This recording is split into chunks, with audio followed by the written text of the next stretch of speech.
अभी तक हमने जैसा कि पढ़ा, जैसे दो चार्जेस को पास में रखा जाता है तो दोनों चार्जेस एक दूसरे के ऊपर किस तरह से फोर्स लगाते हैं, उस फोर्स का डायरेक्शन क्या होता है, उस फोर्स का मैग्नीट्यूड क्या होता है, कितना बड़ा वो फोर्स होता है, उस फोर्स को हम कूलम्ब्स लॉ की हेल्प से आसानी से कैलकुलेट कर सकते हैं।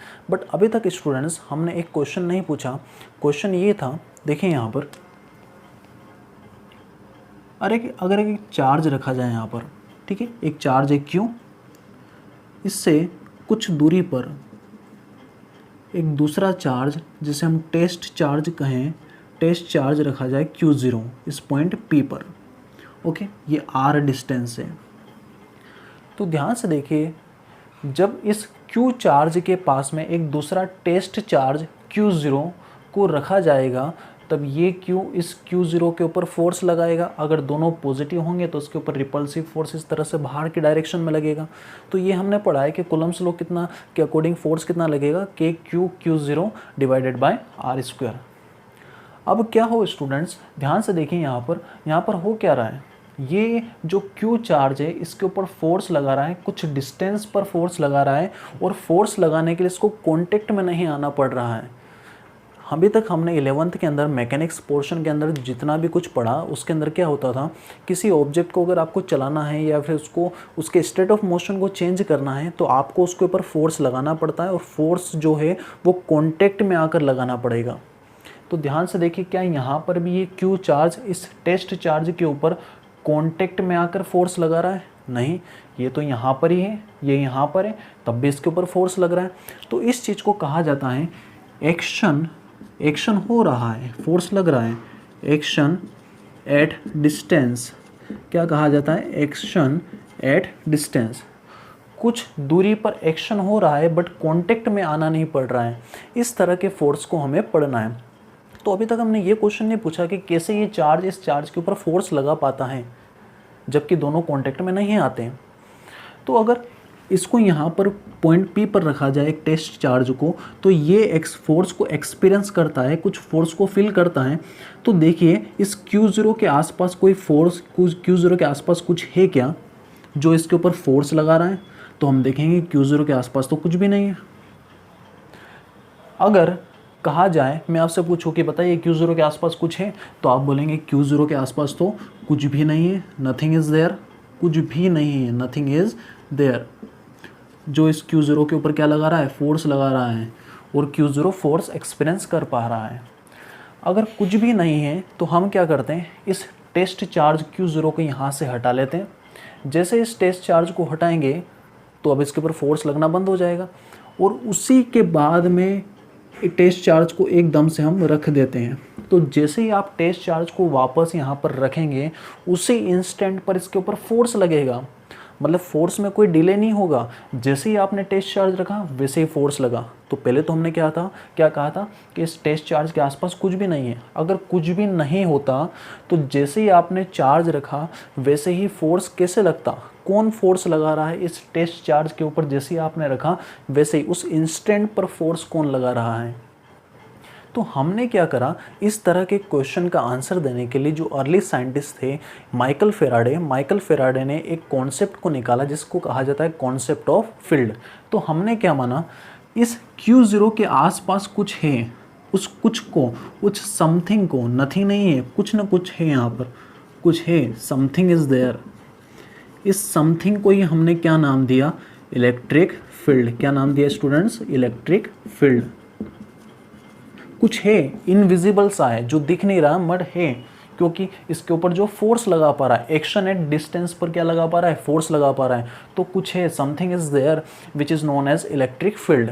ओके, तो इलेक्ट्रिक फील्ड, अब हम समझते हैं इलेक्ट्रिक फील्ड होता क्या है। जब भी किसी चार्ज को, इस चार्ज को बोल देते हैं हम सोर्स चार्ज। ओके, ये हमारा सोर्स चार्ज है। जब भी किसी चार्ज को स्पेस में किसी पॉइंट पर रखा जाता है रेस्ट में, तो वो चार्ज अपने आसपास एक फील्ड जनरेट करता है। क्या जनरेट करता है? एक फील्ड।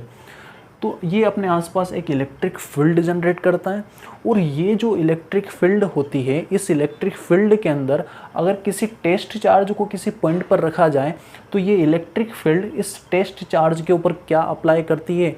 फोर्स लगाती है। तो इस तरह से इस चीज़ को समझा गया। तो वापस से देखिए, इलेक्ट्रिक फील्ड का जो कॉन्सेप्ट है वो 2 स्टेप प्रोसेस है। कितना है? 2 स्टेप प्रोसेस। तो देखते हैं ये 2 स्टेप प्रोसेस क्या है। 2 स्टेप प्रोसेस है। इसका मतलब क्या हुआ, जैसे ही आप किसी चार्ज को रखेंगे, तो हमने चार्ज कौन सा रखा? क्यू रखा। तो ये चार्ज क्या करेगा, अपने आसपास कुछ इनविजिबल, जो दिखता नहीं है, इनविजिबल एक फील्ड क्रिएट करेगा। उस फील्ड का नाम हमने दिया यहाँ पर electric field. Electric field create करेगा आसपास सभी जगह पर, ये स्पेस में अपने आसपास सराउंडिंग में एक फील्ड क्रिएट करेगा जिसका नाम क्या है? Electric field. और ये जो फील्ड होती है, इस फील्ड के अंदर अगर कोई पॉइंट पर आप कोई चार्ज रखेंगे तो वो चार्ज के ऊपर ये फील्ड क्या लगाती है? फोर्स लगाती है, फोर्स एक्सर्ट करती है। तो इस तरह से 2 स्टेप होती हैं। पहले कोई charge, a charge produces something which is called an electric field surrounding in a space, and this electric field exerts of some amount of force on this charge. इस तरह से 2 स्टेप के अंदर ये फोर्स लगता है। तो ये फील्ड का कॉन्सेप्ट यहाँ पर लाया गया, जिसे माइकल फेराडे ने इंट्रोड्यूस करा था और बाद में मैक्सवेल ने उसको आगे मॉडिफाई करा। ओके, ये इलेक्ट्रिक फील्ड है।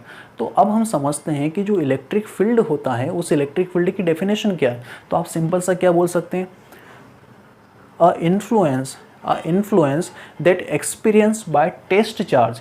एक इन्फ्लुएंस, एक प्रभाव है जो टेस्ट चार्ज एक्सपीरियंस करता है जब वो किसी बड़े चार्ज या दूसरे चार्ज के पास में आता है। तो एक तरह से इलेक्ट्रिक फील्ड क्या है? एक इन्फ्लुएंस, एक प्रभाव है या फोर्स ही है जो एक टेस्ट चार्ज क्या करता है? इन्फ्लुएंस करता है जब वो इसके पास में आता है। तो आइए हम इलेक्ट्रिक फील्ड की डेफिनेशन बनाते हैं। इसके आगे देखिए, इसके आगे हमने एक पॉइंट डिफाइन करा जिसे कहा हमने intensity of electric field. Intensity of what? Intensity of electric field.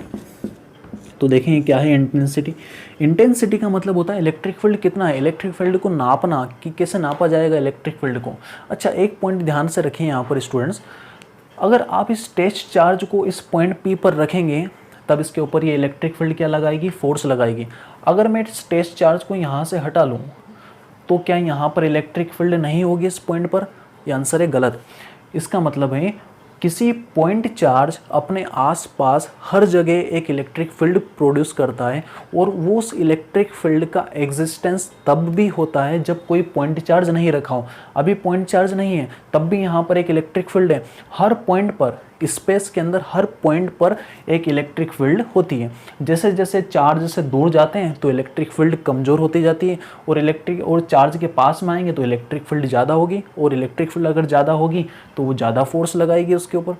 तो इस तरह से इलेक्ट्रिक फील्ड का एग्जिस्टेंस तब भी होता है जब कोई चार्ज उस पॉइंट पर नहीं हो। ओके, अब हम इंटेंसिटी ऑफ इलेक्ट्रिक फील्ड मतलब इलेक्ट्रिक फील्ड को कैलकुलेट करते हैं। तो कैलकुलेट कैसे करते हैं? देखिए वापस यहाँ पर, ये अगर पॉजिटिव चार्ज है और ये हमारा जो टेस्ट चार्ज है ये भी क्या है? पॉजिटिव है। तो इस टेस्ट चार्ज के ऊपर ये चार्ज, सोर्स चार्ज, कुछ फोर्स लगाएगा। इस फोर्स को नाम दे देते हैं F, force vector quantity F vector. तो ध्यान से देखिए इलेक्ट्रिक फील्ड को किस तरह से डिफाइन किया गया। Electric field is defined as the force experienced by test charge due to source charge. Force experience कितना करा इस चार्ज ने? F वेक्टर, तो इतना फोर्स एक्सपीरियंस करा, डिवाइडेड बाय इस टेस्ट चार्ज का मैग्नीट्यूड। मैग्नीट्यूड कितना है? Q0।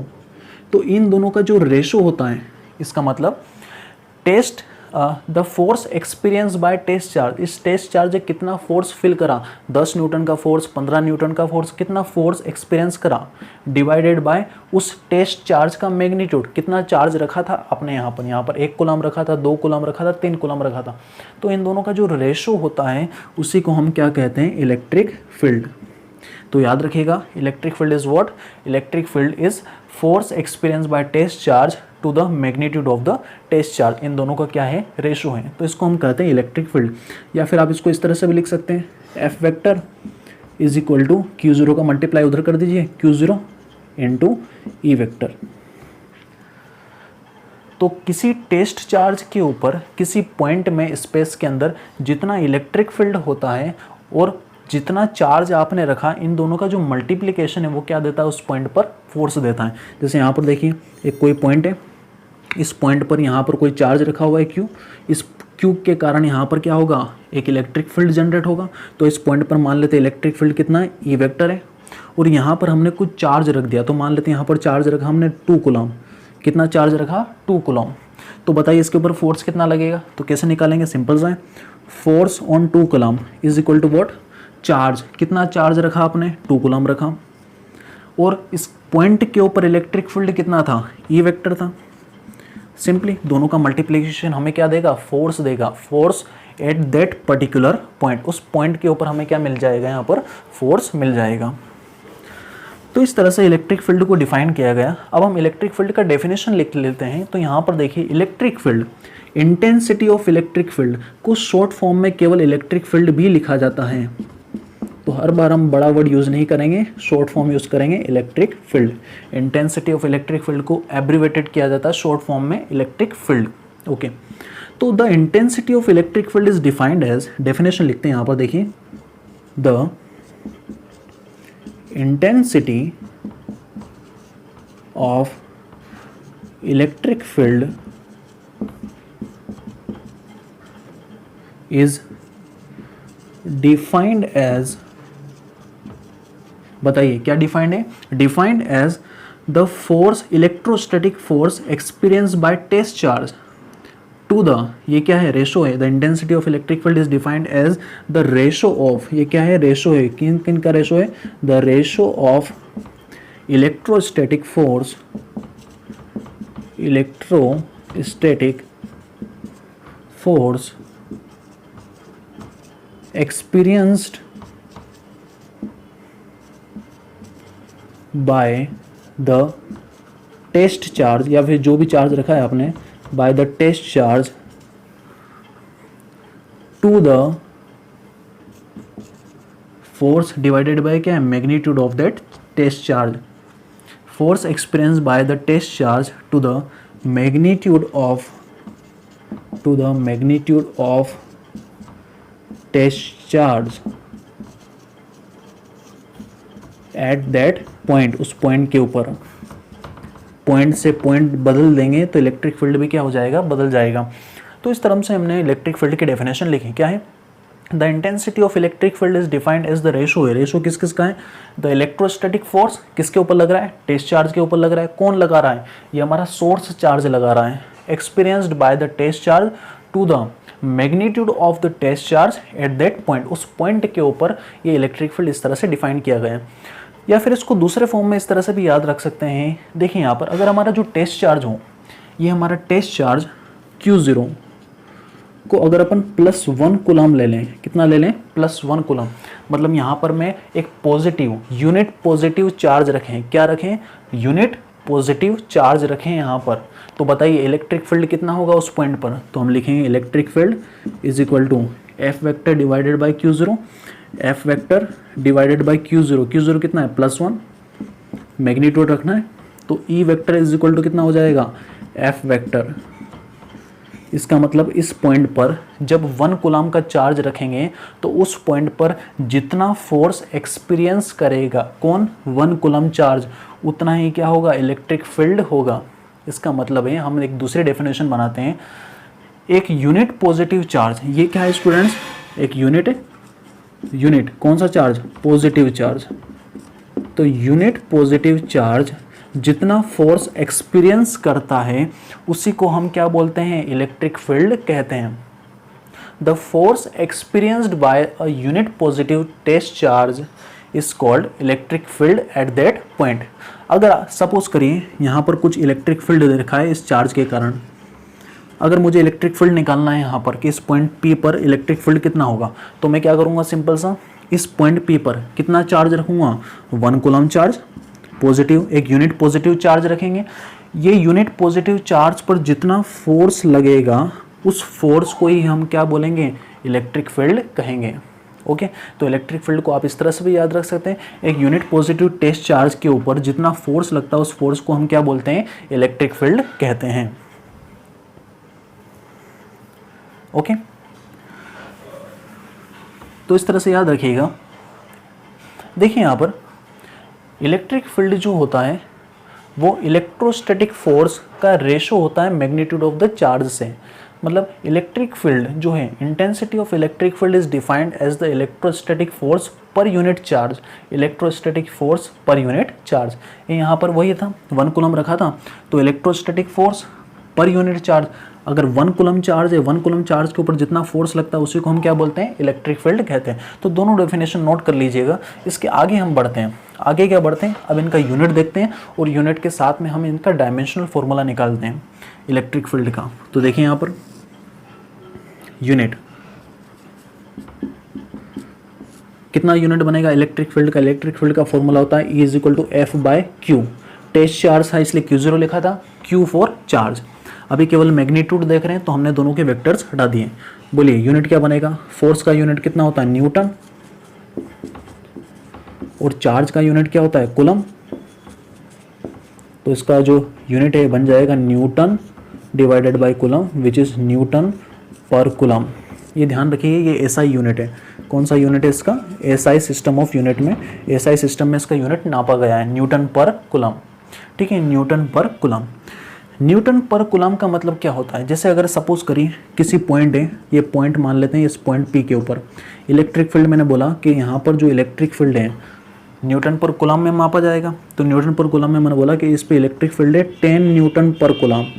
कितना इलेक्ट्रिक फील्ड है, 10 न्यूटन पर कूलम। इसका मतलब क्या है, अगर आप 1 कूलम चार्ज रखेंगे इस पॉइंट पर कूलम, मतलब 1 कूलम चार्ज रखेंगे इस पॉइंट P पर, तो उसके ऊपर कितना फोर्स लगने वाला है, 10 न्यूटन का फोर्स लगेगा। इसका मतलब यही होता है कि 1 कूलम चार्ज रखोगे उस पॉइंट पर तो कितना फोर्स लगेगा, 10 न्यूटन का फोर्स लगेगा। तो इलेक्ट्रिक फील्ड क्या है, एक तरह से इलेक्ट्रिक फील्ड क्या है, force per unit charge. Force तो लग रहा है कितने पे, पर यूनिट चार्ज पे कितना फोर्स लग रहा है। तो इलेक्ट्रिक फील्ड जब भी आपको दिया जाता है तो वो क्या बताता है, आपको एक रेशो बताता है। ओके, जैसे सपोज इलेक्ट्रिक फील्ड यहाँ पर इस पॉइंट पर दे रखा है। अब आपने कहा कि यहाँ पर पॉइंट P पर क्या करें, 5 कूलम चार्ज रख दें। कितना चार्ज रख दें, 5 कूलम चार्ज रख दें। तो बताओ इसके ऊपर फोर्स कितना लगेगा। तो ध्यान से देखो, electric field 10 Newton per coulomb, 1 coulomb के ऊपर अगर इस पॉइंट पर 1 कूलम फोर्स रख, 1 कूलम चार्ज रखो तो उसके ऊपर कितना फोर्स लगता है, 10 न्यूटन। तो 5 कूलम रखोगे, अगर आप 5 कूलम चार्ज रखोगे तो कितना फोर्स लगेगा, 5 का मल्टीप्लाई हो जाएगा, कितना हो जाएगा, 50 न्यूटन। तो इस तरह से आपको पता चल गया कि इलेक्ट्रिक फील्ड जो होता है वो एक रेट है, किस रेट में इस पॉइंट पर फोर्स लग रहा है। इस पॉइंट पर अगर चार्ज रखें तो किस रेट में फोर्स लग रहा है। 1 कूलम रखेंगे तो 10 न्यूटन लगेगा, 5 कूलम रखेंगे तो 50 न्यूटन लगेगा। तो इसी तरह से ये फॉर्मूला डिड्यूस हुआ, force is equal to charge into electric field. Electric field क्या होता है, पर कूलम के ऊपर इतना फोर्स लगता है, तो जितना चार्ज रखा उसके ऊपर कितना फोर्स लगेगा उसको मल्टीप्लाई कर दिया जाएगा। तो इस तरह से यहाँ पर क्या निकल जाएगा, फोर्स निकल जाएगा। ठीक है, तो इलेक्ट्रिक फील्ड का यूनिट निकाला हमने, यूनिट होता है newton per coulomb. Okay, newton per coulomb. इसके बाद में इसका डायमेंशनल फॉर्मूला देखा जाए, डायमेंशनल फॉर्मूला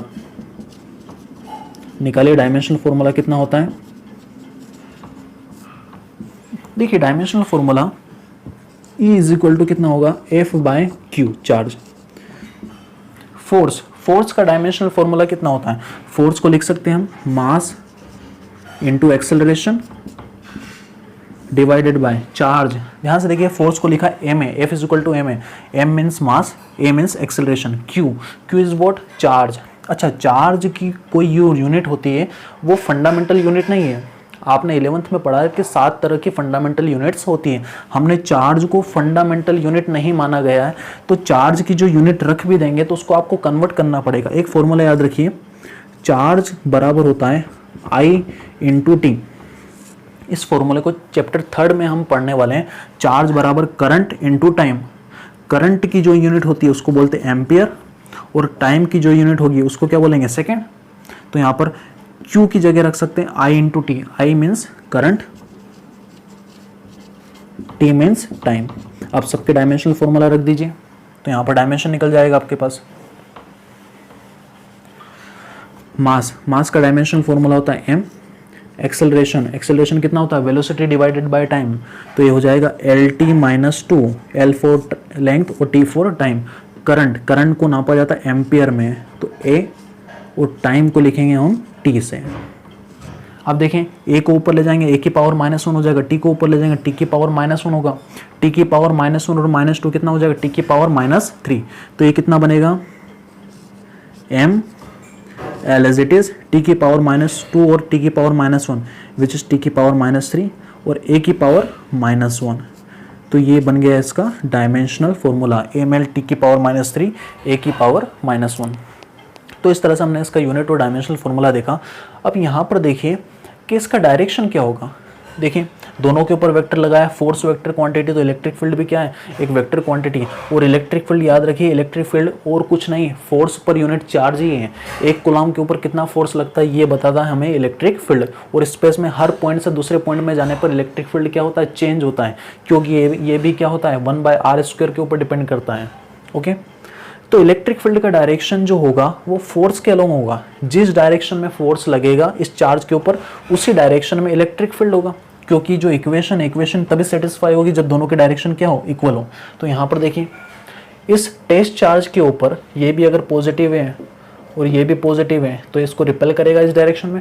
जिस डायरेक्शन में फोर्स लगेगा उसी डायरेक्शन में क्या लगेगा, इलेक्ट्रिक फील्ड। तो इलेक्ट्रिक फील्ड की डायरेक्शन भी क्या होगी, इसी डायरेक्शन में होगी। तो ये डायरेक्शन है इलेक्ट्रिक फील्ड का। अगर ये नेगेटिव टेस्ट चार्ज रखते हैं यहाँ पर, या फिर इसको पॉजिटिव रखें, ये जो सोर्स चार्ज है अगर आपका नेगेटिव होता तो बताओ ये नेगेटिव चार्ज ये पॉजिटिव टेस्ट चार्ज को क्या करता, अपनी तरफ अट्रैक्ट करता, और अट्रैक्ट करता तो इसके ऊपर जो फोर्स है, फोर्स इस डायरेक्शन में लगता, जिस डायरेक्शन में फोर्स लगेगा उसी डायरेक्शन में क्या लगेगी, इलेक्ट्रिक फील्ड लगेगी। तो 2 पॉइंट याद रखिए, अगर पॉजिटिव चार्ज है आपका सोर्स चार्ज तो उसके कारण इलेक्ट्रिक फील्ड बाहर की तरफ लगता है, क्योंकि वो फोर्स बाहर की तरफ लगाएगा टेस्ट चार्ज के ऊपर, अगर ये पॉजिटिव है तो। और अगर नेगेटिव है ये तो नेगेटिव चार्ज इसके ऊपर फोर्स अंदर की तरफ लगाएगा और अंदर की तरफ ही क्या होगी, इलेक्ट्रिक फील्ड होगी। ठीक है, इसके हम आगे simply a force per unit test charge, जो चार्ज रखा है उस चार्ज के ऊपर कितना फोर्स लग रहा है उसको हम क्या कहते हैं, इलेक्ट्रिक फील्ड कहते हैं। तो आइए अब इलेक्ट्रिक फील्ड निकालते हैं due to a point charge. Point charge के कारण इलेक्ट्रिक फील्ड निकालते हैं। So electric field due to point charge,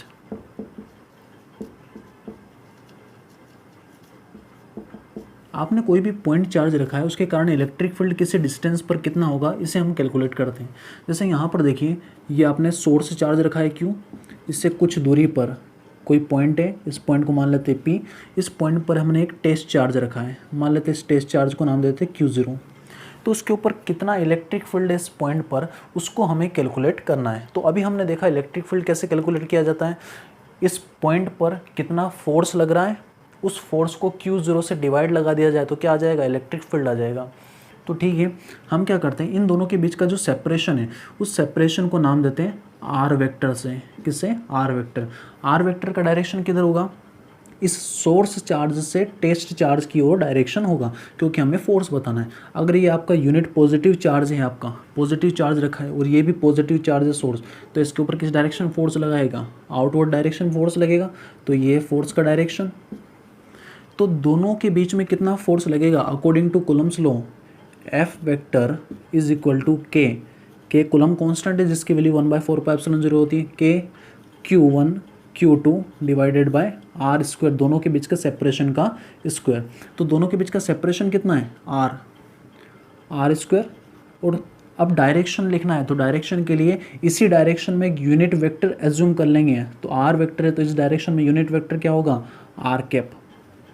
are cap is a unit vector in the direction of r vector. देखिए ध्यान से, वेक्टर की प्रॉपर्टीज होती है कि जो यूनिट वेक्टर होता है आप उसे इस तरह से लिख सकते हैं, r vector divided by magnitude of r, simply r, या फिर मोड ऑफ आर वेक्टर करके भी लिख सकते हैं आप इस तरह से, r cap is equal to r vector divided by are.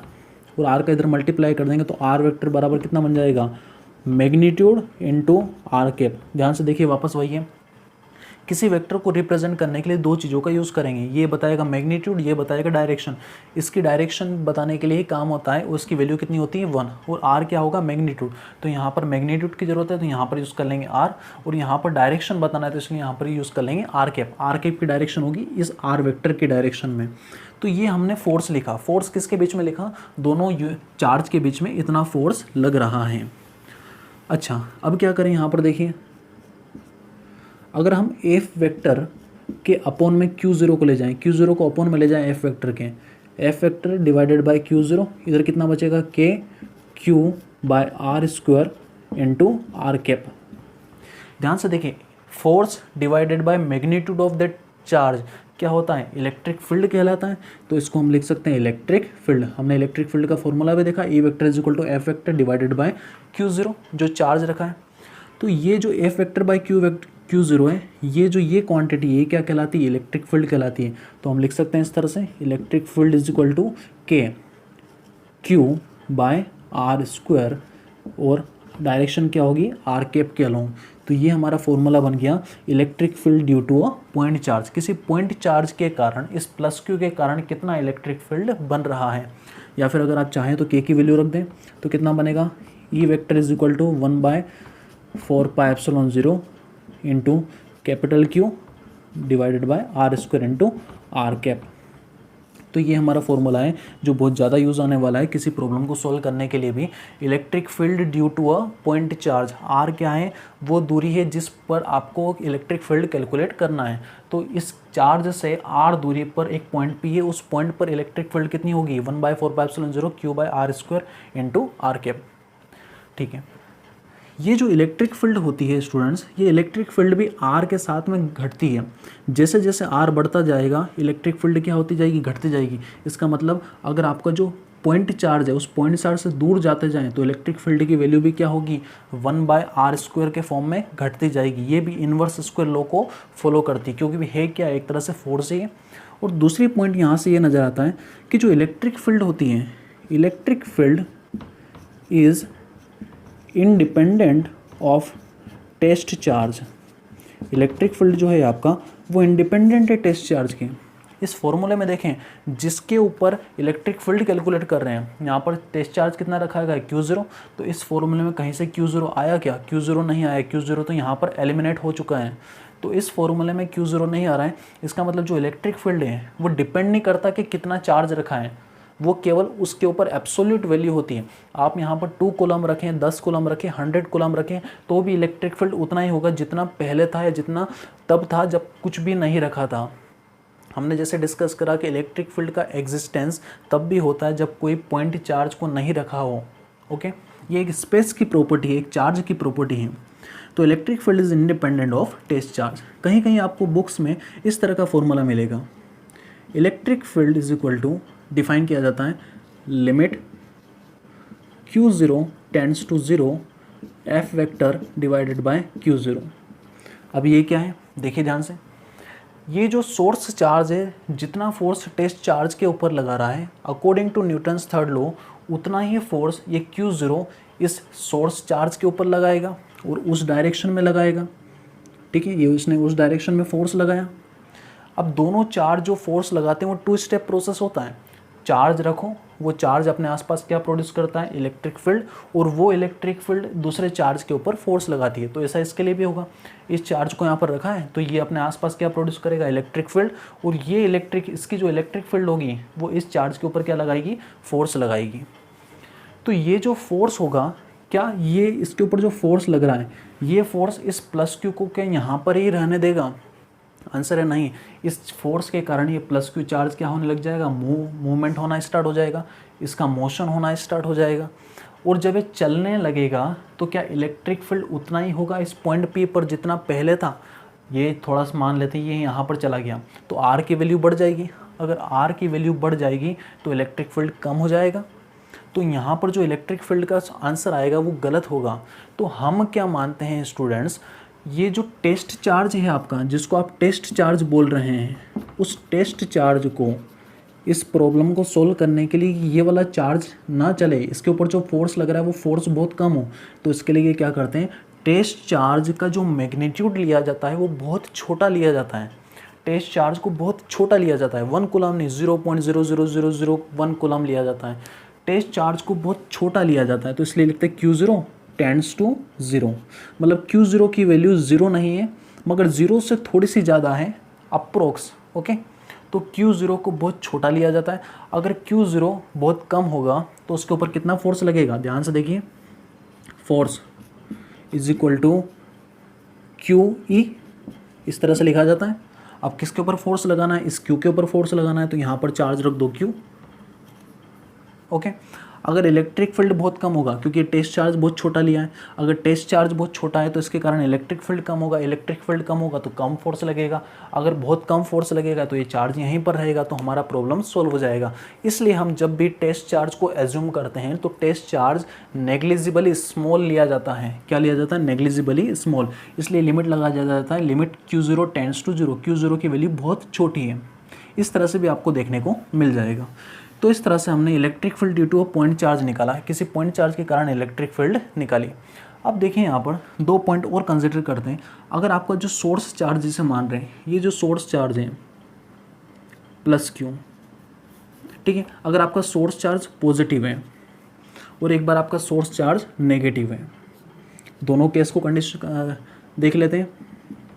अगर आपका सोर्स चार्ज यहाँ पर इस पॉइंट पर रखा है आपने और ये पॉजिटिव चार्ज है, तो बताओ कोई पॉजिटिव चार्ज किस डायरेक्शन में फोर्स लगाता है।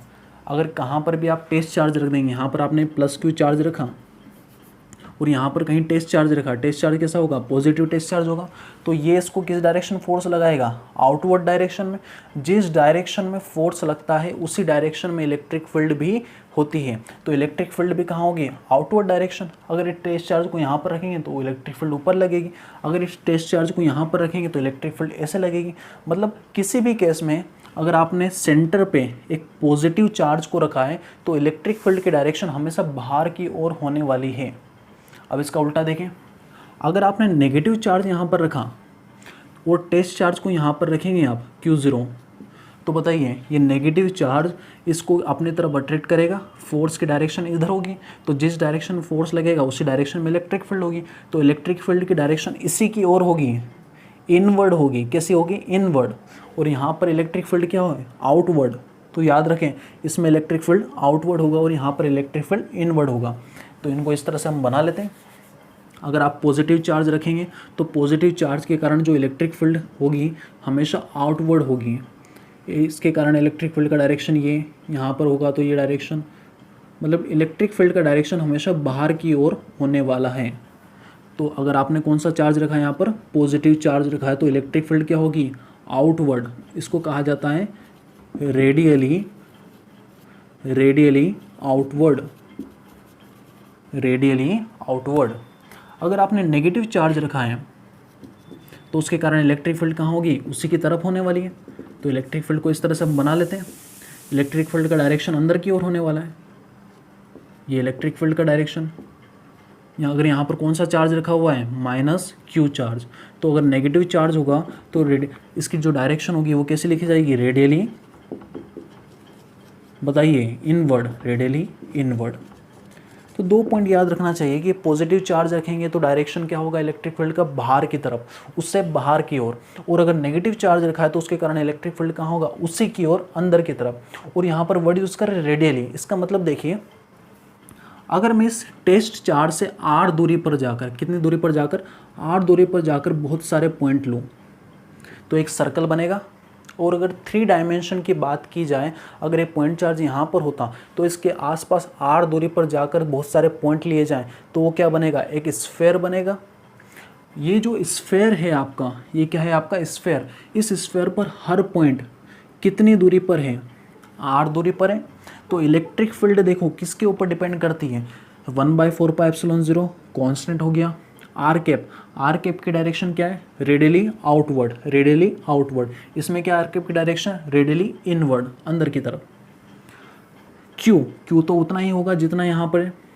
आर, ये आर के ऊपर डिपेंड करता है। तो इलेक्ट्रिक फील्ड किसके ऊपर डिपेंड करता है, आर के ऊपर, जितनी दूरी पर। तो आपने एक स्फेयर कंसिडर करा, स्फेयर की रेडियस तो हर जगह सेम होती है, तो जितने भी पॉइंट होंगे सारे पॉइंट इक्विवेलेंट होंगे और हर पॉइंट पर मैग्नीट्यूड ऑफ इलेक्ट्रिक फील्ड क्या होगा, सेम होगा। अगर मैं मान लेता हूँ आर की वैल्यू में 10 सेंटीमीटर पर एक स्फेयर बनाता हूँ, इस पॉइंट चार के चारों ओर 10 सेंटीमीटर का एक स्फेयर बनाता हूँ, तो स्फेयर के ऊपर जितने भी पॉइंट्स होंगे सारे पॉइंट इस चार्ज को, जो कि चार्ज हमने क्या माना है, सेंटर पे रखा है उस स्फेयर के, तो उससे सारे इक्वल डिस्टेंस पर होंगे। अगर इक्वल डिस्टेंस पर होंगे तो सब के ऊपर इलेक्ट्रिक फील्ड का मैग्नीट्यूड क्या होगा, सेम होगा। इस पॉइंट के ऊपर इलेक्ट्रिक फील्ड का मैग्नीट्यूड सेम होगा मगर डायरेक्शन आउटवर्ड होगी। इस पॉइंट पर इलेक्ट्रिक फील्ड का मैग्नीट्यूड सेम होगा मगर डायरेक्शन आउटवर्ड होगी। डायरेक्शन सेम नहीं होगी मगर मैग्नीट्यूड क्या होगा, सेम होगा। इसलिए हम यहाँ पर वर्ड यूज़ करते हैं रेडियली आउटवर्ड, मतलब उससे बाहर जाता हुआ। इसी तरह से यहाँ पर भी एज्यूम कर सकते हैं एक स्फेयर बनाए, उस स्फेयर के ऊपर जितने भी पॉइंट होंगे उनके ऊपर मैग्नीट्यूड ऑफ इलेक्ट्रिक फील्ड क्या होगा, सेम होगा। डायरेक्शन अलग अलग हो सकती है, डायरेक्शन क्या होगी, अंदर की होगी, इनवर्ड होगी। तो ये जो सिमेट्री बनती है, सिमेट्री क्यों, क्योंकि हमने एक ऐसा कंस्ट्रक्ट करा है, कंस्ट्रक्शन इस तरह से हुआ है कि ऐसा शेप बनाया है जिस शेप के ऊपर जितने भी पॉइंट है उस हर पॉइंट के ऊपर इलेक्ट्रिक फील्ड का मैग्नीट्यूड क्या है, सेम है। तो इसको कहा जाता है स्फेरिकल, क्या कहा जाता है, स्फेरिकल सिमेट्री। क्या कहा जाता है, स्फेरिकल सिमेट्री। ओके, इसको कहा जाता है स्फेरिकल सिमेट्री। तो दो तीन पॉइंट्स याद रखें, कोई भी चार्ज रखेंगे स्पेस में तो अपने आसपास क्या प्रोड्यूस करेगा, इलेक्ट्रिक फील्ड प्रोड्यूस करेगा। इलेक्ट्रिक फील्ड के कारण क्या लगेगा, फोर्स लगेगा। जो इलेक्ट्रिक फील्ड होती है वो उस चार्ज के ऊपर डिपेंड नहीं करती जिसके ऊपर फोर्स लग रहा है, ये केवल उस चार्ज के ऊपर डिपेंड करेगी जो ये इलेक्ट्रिक फील्ड को प्रोड्यूस कर रहा है। और ये डिस्टेंस के ऊपर डिपेंड करती है, जैसे जैसे डिस्टेंस बढ़ता जाएगा इलेक्ट्रिक फील्ड घटती जाएगी। अगर पास में चार्ज रखोगे तो ज़्यादा फोर्स लगेगा, दूर चार्ज रखोगे तो कम फोर्स लगेगा। इलेक्ट्रिक फील्ड तब भी होती है जब कोई चार्ज नहीं रखा हो या फिर चार्ज रखा हो, इलेक्ट्रिक फील्ड का मैग्नीट्यूड सेम होता है। जिस तरह से हमने कूलम्ब्स लॉ के अंदर प्रिंसिपल ऑफ सुपरपोजिशन को पढ़ा था, उसी तरह से इलेक्ट्रिक फील्ड जो भी होती है वो भी प्रिंसिपल ऑफ सुपरपोजिशन को फॉलो करती है, क्योंकि इलेक्ट्रिक फील्ड कुछ नहीं, पर यूनिट चार्ज के ऊपर कितना फोर्स लग रहा है यही है। तो देखें यहाँ पर electric field due to a system of charges, इसके पहले हमने पढ़ा electric field due to a point charge. एक चार्ज रखा हो तो किसी पॉइंट पर कितनी इलेक्ट्रिक फील्ड होगी ये पता चल जाएगा। मगर अगर बहुत सारे चार्ज रखे हों और सारे चार्ज के कारण किसी पर्टिकुलर पॉइंट पर इलेक्ट्रिक फील्ड निकालना हो तब क्या करेंगे, ठीक है। तो देखिए यहाँ पर, जैसे यहाँ पर देखिए एक चार्ज रखा है यहाँ पर एक Q1, एक चार्ज यहाँ पर रखा है Q2 और यहाँ पर कोई पॉइंट है हमारा, इस पॉइंट को मान लेते P। तो आपको बताना है इस पॉइंट P पर इलेक्ट्रिक फील्ड कितना होगा Q1 और Q2 के कारण। तो सबसे पहले क्या करेंगे, हम इन दोनों की पोजीशन तो देखना पड़ेगी ना। तो पोजीशन देखने के लिए हम अपना कोऑर्डिनेट सिस्टम बनाएंगे, इसको बोलेंगे एक्स एक्सिस, इसको बोलेंगे वाई एक्सिस। इन दोनों का जो इंटरसेक्शन पॉइंट होगा उसको नाम देंगे ओरिजिन। सारी दूरियां कहाँ से नापी जाएगी, ओरिजिन से। तो पहले तो ये देखेंगे ओरिजिन से ये Q1 कितनी दूरी पर है, Q1 का पोजीशन क्या है विद रिस्पेक्ट टू ओरिजिन। तो ओरिजिन के रिस्पेक्ट में इसका पोजीशन वेक्टर डालेंगे, इसको नाम दे देंगे R1 वेक्टर। उसी तरह से ओरिजिन के रिस्पेक्ट में इस Q2 के ऊपर पोजीशन वेक्टर डालेंगे, इसको नाम दे देंगे R2 वेक्टर। अब इस Q1 के कारण इलेक्ट्रिक फील्ड क्या होगा, इन दोनों को मिलाने वाली लाइन के अकॉर्डिंग बाहर की तरफ लगेगा, ये इलेक्ट्रिक फील्ड E1 वेक्टर। ये सारे चार्ज अगर पॉजिटिव हैं तो पॉजिटिव चार्ज के कारण इलेक्ट्रिक फील्ड कहाँ होता है, रेडियली आउटवर्ड। इस तरह से इसके कारण इलेक्ट्रिक फील्ड कहाँ लगेगा, इसके ऊपर बाहर की तरफ, इसको नाम दे देते हैं E2 वेक्टर। तो क्या करेंगे, according to principle of superposition we know that at a point, किसी पॉइंट पर अगर आपको resultant net electric field find करना है, net electric field at point P, किसी पॉइंट पर फाइंड करना है एट पॉइंट P। अगर पॉइंट P पर आकर आपको नेट इलेक्ट्रिक फील्ड फाइंड करना है तो क्या लिखेंगे, E वेक्टर नेट लिख सकते हैं, नेट या रिजल्टेंट इलेक्ट्रिक फील्ड कितनी होगी। क्या करना है आपको, किसी पॉइंट पर जितने भी चार्जेस हैं हर चार्ज के कारण आप इलेक्ट्रिक फील्ड लिखो और सारे इलेक्ट्रिक फील्ड का क्या कर दें, वेक्टर सम कर दें, जो प्रिंसिपल ऑफ सुपरपोजिशन में करा था। तो Q1 के कारण कितना electric field, E1 vector. Q2 के कारण कितना इलेक्ट्रिक फील्ड, E2 वेक्टर। अगर Q3 होता तो उसके कारण इतना इलेक्ट्रिक फील्ड, E3 वेक्टर। और अगर n चार्जेस होते हैं तो हर चार्ज के कारण इलेक्ट्रिक फील्ड लिखते हैं और लास्ट nवें चार्ज के कारण इलेक्ट्रिक फील्ड लिख देते हैं En वेक्टर। इस तरह से किसी पर्टिकुलर पॉइंट पर बहुत सारे चार्ज हों, एक configuration of system of charges हो तो हर चार्ज के कारण हम किसी उस पॉइंट पर इलेक्ट्रिक फील्ड निकाल सकते हैं। करना क्या है, हर चार्ज के कारण उसके ऊपर इलेक्ट्रिक फील्ड लिखो और सबका क्या कर दो, वेक्टर सम कर दो। तो ये किसको फॉलो करता है, it follows principal of superposition. तो लिखेगा यहाँ पर आप कि जो नेट इलेक्ट्रिक फील्ड निकालना वो किसको फॉलो करता है, according to the principle of superposition.